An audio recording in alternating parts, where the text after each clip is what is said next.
Maria Zwanziger, a housekeeper turned murderer, was the embodiment of a chilling paradox, a caregiver who took lives. Born in the heart of Germany, she stepped into the 19th century as a housekeeper, a role traditionally associated with care and trust. Unassuming and diligent, she was welcomed into affluent homes, her employers oblivious to the darkness that lurked beneath her docile exterior. She became an integral part of their households, handling their meals and their silverware, gaining their trust and their respect. Her life on the surface was the epitome of mundane routine, laced with the simple pleasures of domesticity. But behind the facade of normalcy, Zwanziger was a far cry from the ordinary. Beneath the veneer of a trusted caregiver, she was a woman who held a sinister secret. As she polished silverware and cooked meals, Zwanziger harbored a deadly secret. Zwanziger's victims were not random targets, they were the very people she served every day. In the heart of the 19th century, this German housekeeper had a sinister secret. Her poison of choice, arsenic, was as deadly as it was accessible, commonly found in rat poison or dyes. Zwanziger didn't poison out of spite or vengeance. In her twisted mind, she was doing her victims a favor, relieving them of the burdens and troubles of life. She watched as they succumbed to the slow, agonizing effects of the poison. First came the abdominal pain and vomiting, then the convulsions, and finally, death. Each victim was a chapter in a chilling narrative of a woman who turned from housekeeper to angel of death. She served the meals with a deadly garnish, transforming the domestic haven into a fatal trap. In the household she served, death was a frequent, uninvited guest. The string of suspicious deaths finally caught up with Zwanziger, leading to her capture and trial. In the wake of the grim parade of fatalities, the authorities grew suspicious. The common thread?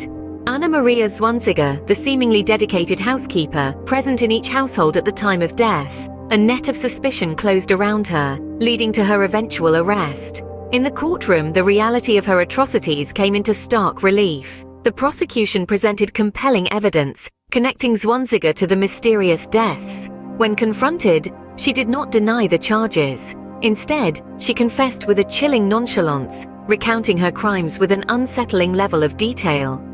It was as if she was detached from the grim reality of her actions, seeing them as a twisted form of mercy rather than the cold-blooded murders they were. Zwanziger, the trusted housekeeper, was revealed as a cold-blooded killer, a chilling reminder that monsters often lurk where we least expect them. In 1811, justice was served.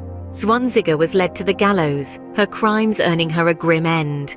The clatter of horse hooves and the murmur of the crowd were a stark contrast to the solemnity of the gallows. But it wasn't just the spectacle of her death that held the crowd's attention. It was the rarity of a woman facing such a punishment, a reflection of the societal and legal responses to female criminals during this era.